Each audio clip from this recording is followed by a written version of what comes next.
오늘 본문에 보면은 하나님께서 보물을 하늘에 쌓아두라고 하시잖아요. 도대체 왜 그러실까? 첫 번째 이유는요, 성취의 보존력 때문이에요. 어디가 보존할 수 있는 정말 가장 적합한 장소냐의 문제죠. 그래서 19절부터 20절에 이런 말씀이 있어요. 너희를 위하여 보물을 땅에 쌓아두지 말라. 거기는 좀과 동록이 해하며 도둑이 구멍을 뚫고 도둑질하느니라. 너희를 위하여 보물을 하늘에 쌓아두라. 거기는 좀이나 동록이 해하지 못하며 도둑이 구멍을 뚫지도 못하고 도둑질도 못하느니라. 결국 이 세상에 쌓아두는 모든 것들은 결국은 부패하고 썩고 도둑 맞고 없어진다는 거예요. 아무리 전 세계를 정복했던 키루스 황제, 페르시아의 황제, 알렉산더, 징기스칸 어때요? 다 지금부터 아무것도 남아있는 게 없어요. 그죠? 먼저 너희는 하나님의 나라와 의를 구하라. 그리하면 이 모든 것을 더하신다 그랬잖아요.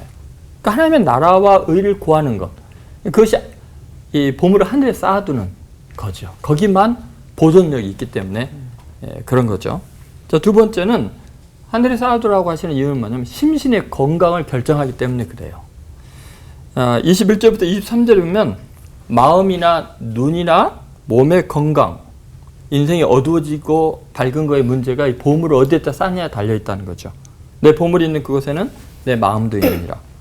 눈은 몸의 등불이니 그러므로 내 눈이 성하면 온몸이 밝을 것이요 눈이 나쁘면 온몸이 어두울 것이니 그러므로 내게 있는 빛이 어두우면 그 어두움이 얼마나 더하겠느냐. 그러니까 보물의 위치는 우리의 마음의 위치를 결정해요. 여러분도 어렸을 때 꼭 뭐 숨겨둔 보물이 있으면 그 누가 가져가면 어떻게 하지? 늘 마음이 거기에 있잖아요. 주식하는 사람들은요, 어때요? 계속 거기에 눈이 가고 마음이 가게 돼 있어요. 그런데 문제는 뭐냐? 안전하지가 않다는 거예요. 세상은 어떤 것도.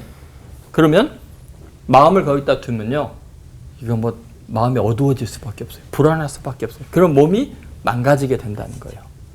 그런데 이 보물을 어디에 두느냐의 문제는 마음의 문제라고 이야기하는 건데 그것은 가치관의 문제라는 거죠.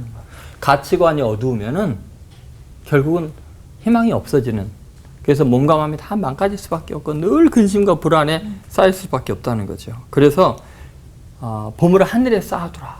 좀 밝은 시각으로 거룩한 곳에 소망을 두고 살아가라는 거죠.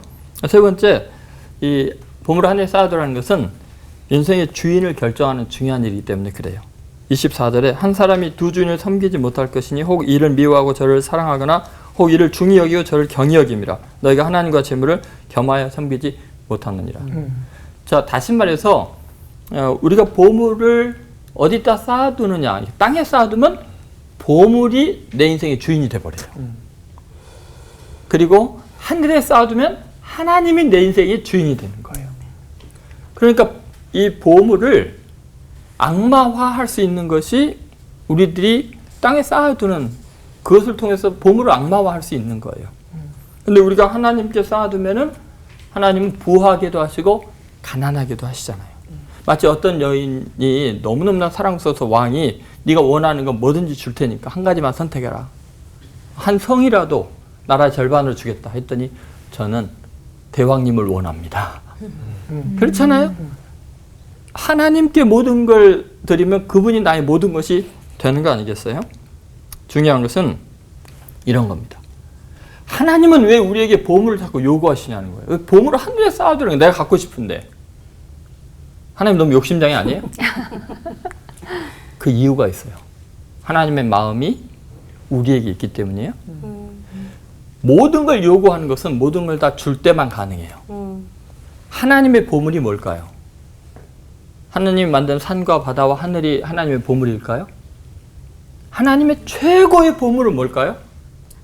자기의 독생자, 자기의 외아들, 영원 전부터 영원까지 사랑했던 그 아들을 우리에게 내어주셨어요.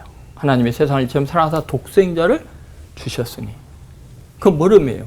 하나님의 보물이 우리에게 있는 거예요. 하나님의 마음이 우리에게 있는 거예요.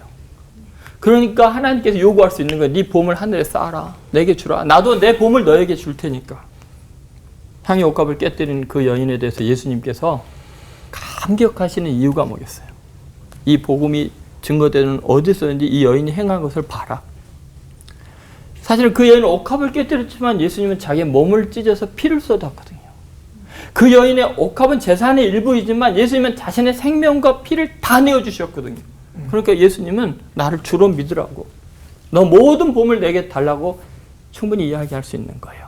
오히려 보물을 하늘에 쌓아두라고 하신 것이 얼마나 감사한지 몰라요. 나 너를 위해서 보물 다 내어줄게. 기도하겠습니다. 주님, 세상을 사랑할수록 상처를 받았고 세상에 많은 걸 쌓아둘수록 불안했습니다. 그런데 영원한 처소를 마련해 주시고 영원히 사랑할 주님이 계셔서 감사합니다. 남은 세상 눈이 상하고 마음이 상하고 몸이 지치는 헛된 일에 분유하지 않고 살아계신 하나님의 사랑을 증거하며 주의 나라를 위해서 헌신하는 복된 인생들이 되게 하여 주옵소서. 아멘. 예수님의 이름으로 기도드립니다. 아멘. 아멘. 하늘 보물 잘 쌓은 사람이 좀 궁금해지는데, 재물의 노예가 된 사람, 그리고 하나님이 주인 된 사람은 과연 성경에 누가 있는지 각각 좀 설명해 주시면 도움이 될 것 같습니다. 먼저 좀 이런 걸 좀 생각해 보고 싶은데요. 어떤 것이 낭비라고 생각되는 행동, 그게 진짜 사랑이 아닐까. 그러니까 만약에 야, 쟤 미쳤나 봐, 저거를 쟤한테 줘. 남들이 볼 때는 미친 짓이야. 너무 낭비하는 것 같아요. 어떻게 저 인간한테 이렇게 귀한 걸 줘. 그게 사랑이죠. 근데 줄 걸 줬어, 이거는 의례적인 관계는 사랑이 아닌 거죠. 근데 그런 면에서 본다면 그 예수님께서 그 당신의 그 보배로운 피를 흘리시고 우리에게 내어주시는 거야말로 진짜 엄청난 낭비거든요. 천군 천사들이 보기에는 너무나 이해할 수 없는 건데, C.S. 루이스가 그렇게 말했던가요?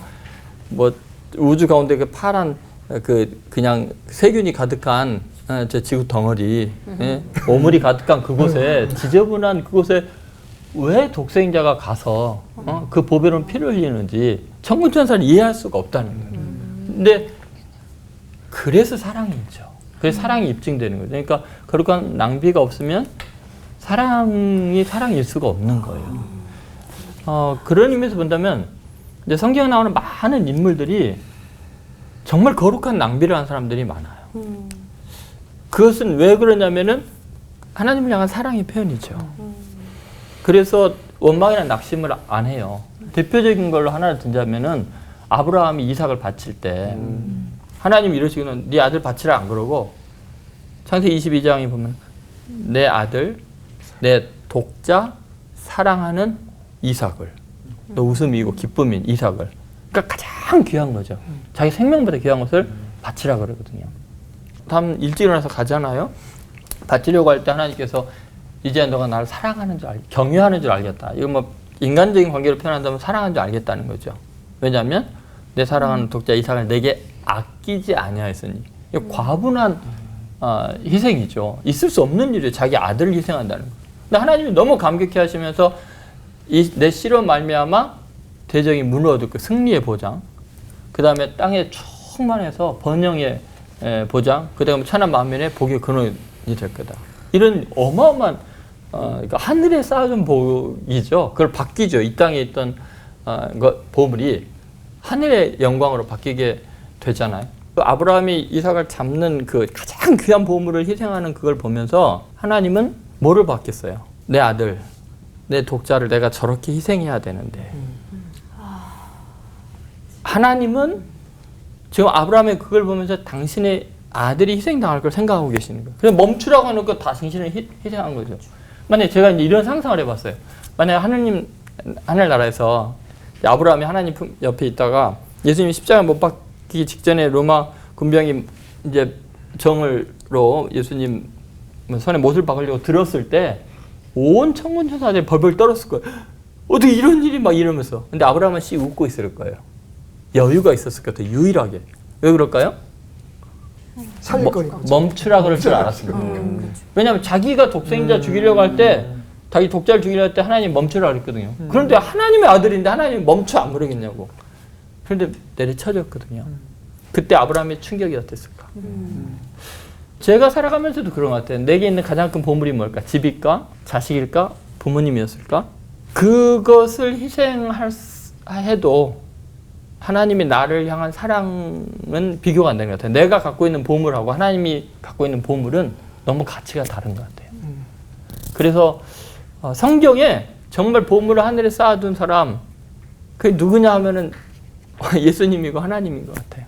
우리 마음속에 영원한 사랑의 낭비를 허락하셔서 정말 그 은혜를 잊을 수가 없고 이 세상에 어떤 것들이 보물로 안 느껴지게 완전히 우리를 자유케 하는 그런 은혜가 있는 것 같아요.